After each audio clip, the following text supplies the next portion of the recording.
Halo, jumpa lagi di channel ini.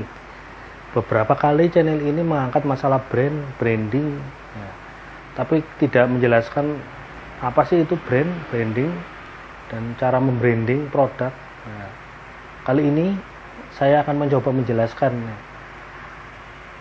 dasarnya dari awal mulanya kata-kata brand, terus branding, lalu bagaimana supaya produk itu bisa di branding sehingga sukses, ya, menjadi produk yang memiliki branding yang sukses. Oke, kita mulai ya.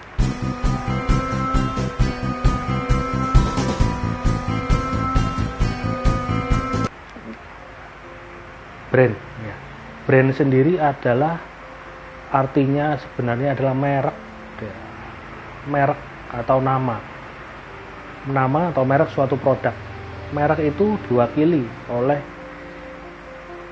nama tulisan, bentuk tulisan, logo, dan tagline. Biasanya produk yang diiklankan akan memiliki bentuk, nama, dan logo, serta tagline yang di situ akan berhubungan erat, sehingga di situ bertujuan membentuk brand atau merek. Nah, bagaimana membuat brand atau menciptakan brand?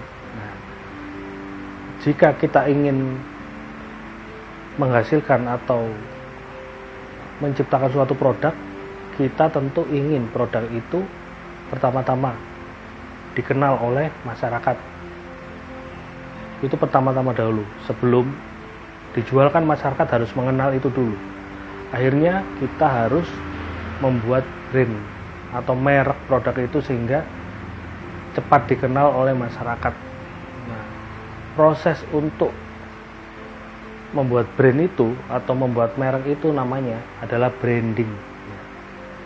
Jadi istilahnya kata membranding produk itu adalah proses menciptakan merek produk itu supaya lebih dikenal oleh masyarakat dan menjadi pembeda dengan kompetitor-kompetitor produk tersebut. Nah, itulah jadi arti brand dan branding. Jadi brand adalah merek yang diwakili oleh logo, nama, dan tagline. Sedangkan branding itu usaha menciptakan merek supaya lebih dikenal masyarakat. Nah, sekarang langkah-langkahnya bagaimana kita bisa membuat brand dan menciptakan branding produk itu. Pertama-tama tentu kita bukan masalah teknis dahulu. Kita tetapkan visi dan misi. Ya, visi, tujuan, dan misi untuk apa produk itu dibuat. Harus kita tetapkan yang jelas, terukur, ya, dan fokus, ya, tajam. Jadi kita harus membuat, kalau memang produk itu memang untuk konsumsi masyarakat, segmentasinya harus jelas, fokus, dan tajam.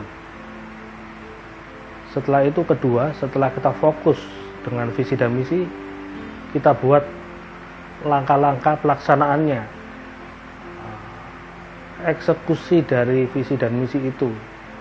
Jadi bagaimana marketingnya, kegiatan marketing, kegiatan outdoor, indoor, media-media marketing yang kita gunakan untuk advertising produk tersebut harus kita tetapkan. Bentuk-bentuk advertisingnya juga disesuaikan dengan visi dan misi produk itu diciptakan.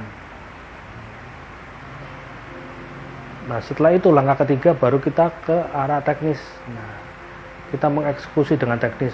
Kalau memang itu berupa media planning yang kita gunakan adalah cetak, ya kita kerjakan teknisnya untuk cetak, atau ke media sosial kita arahkan ke media sosial, media TV, radio juga kita kerjakan. Itu urut-urutannya, ya, urut-urutan saat kita mulai merencanakan branding sampai eksekusi finishing kita untuk membranding produk. Nah, selanjutnya bagaimana supaya branding produk itu lebih cepat dikenal. Jadi lebih cepat di antara kompetitor-kompetitor itu dia langsung mencolok terlihat. Pertama, kita harus saat merencanakan visi dan misi, kita harus buat sesuatu yang kita angkat di dalam produk tersebut, sesuatu yang memang unik. Nah, unik ini yang harus kita cari. Seumpama seperti produk Aqua. Nah, Aqua ini memang membranding dirinya dari awal. Tidak mudah, sangat tidak mudah.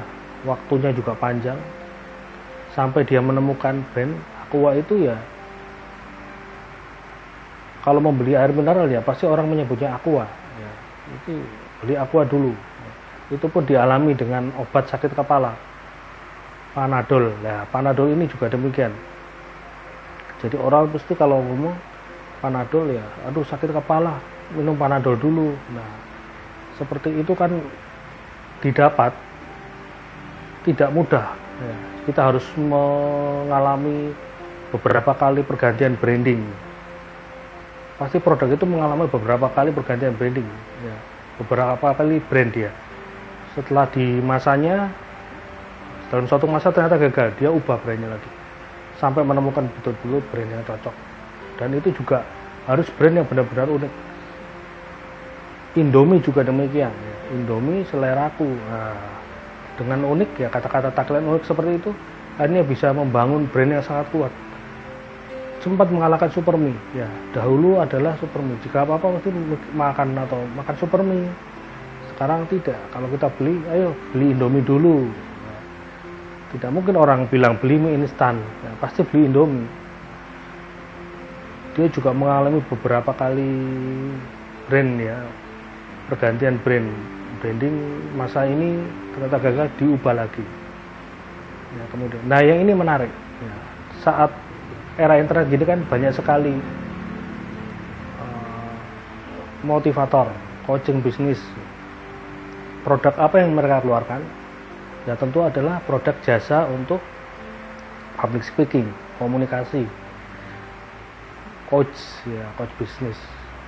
Dan mereka pun membranding diri mereka masing-masing dengan yang sangat unik. Branding mereka sangat unik. Biasanya mereka akan mengarahkan customernya menjadi follower mereka dengan hal-hal yang pasti baik ya. Saya contohkan salah satu yang cukup booming adalah Dewa Selling, Dewa Eka Prayoga. Dia membranding dirinya dengan Dewa Selling sesuai namanya. Jadi orang mengingat Dewa Eka Prayoga menjadi ya dewanya selling, dewanya menjual. Itu cukup dikenal. Kemudian yang cukup dikenal juga adalah yang mengangkat masalah riba, anti riba, Arli Kurnia. Itu salah satu coaching ya, salah satu motivator, tapi arahnya ke bisnis-bisnis langsung ya, aplikatif. Jadi lebih ke mengajarkan bisnis yang tidak mengandalkan pinjaman dari bank. Itu brandingnya juga cukup kuat. Ada lagi juga salah satu pembicara juga yang membranding tentang masalah teknis ya, teknis. Dia sering menggelontorkan atau mengungkapkan tentang caranya supaya mendapatkan omset sampai miliaran di bisnis online. Itu ditemui oleh pembicara Denny Santoso ya. Denny Santoso itu juga sangat kuat brandingnya ya, banyak sekali. Ada beberapa juga yang memang mantan, rata-rata memang biasanya dari leader MLM ya mereka ya. Jadi mereka setelah menemukan, memang memiliki ilmu ya, public speaking yang cukup mumpuni, akhirnya mereka keluar dari MLM sehingga mereka menciptakan produk sendiri istilahnya mempersonal brandingkan mereka dulu, dan kemudian setelah itu mereka bisa menjual produk mereka sendiri atau menjadi influencer. Nah, seperti itu bentuk branding sekarang, dan itu sangat menarik jika Anda memang ingin terjun ke arah sana ya, atau menjadi YouTuber juga demikian. Kita harus membuat branding kita dulu. Kita fokuskan nih, visi dan misi tujuan kita memang arahnya kita arahkan kemana, kita ingin berbicara masalah apa atau mengangkat video apa. Jadi brand ini memang mencakup produk apapun ya, tidak hanya produk yang dipakai, tapi ya personal branding itu harus kita bangun ya, sehingga bisa lebih dikenal oleh masyarakat. Jadi saat kita memang berkeinginan untuk memasarkan produk, entah produk jasa atau barang, harus kita pikirkan itu. Yang pertama adalah brand kita itu harus kemana ya, kita brandingnya diarahkan kemana dulu.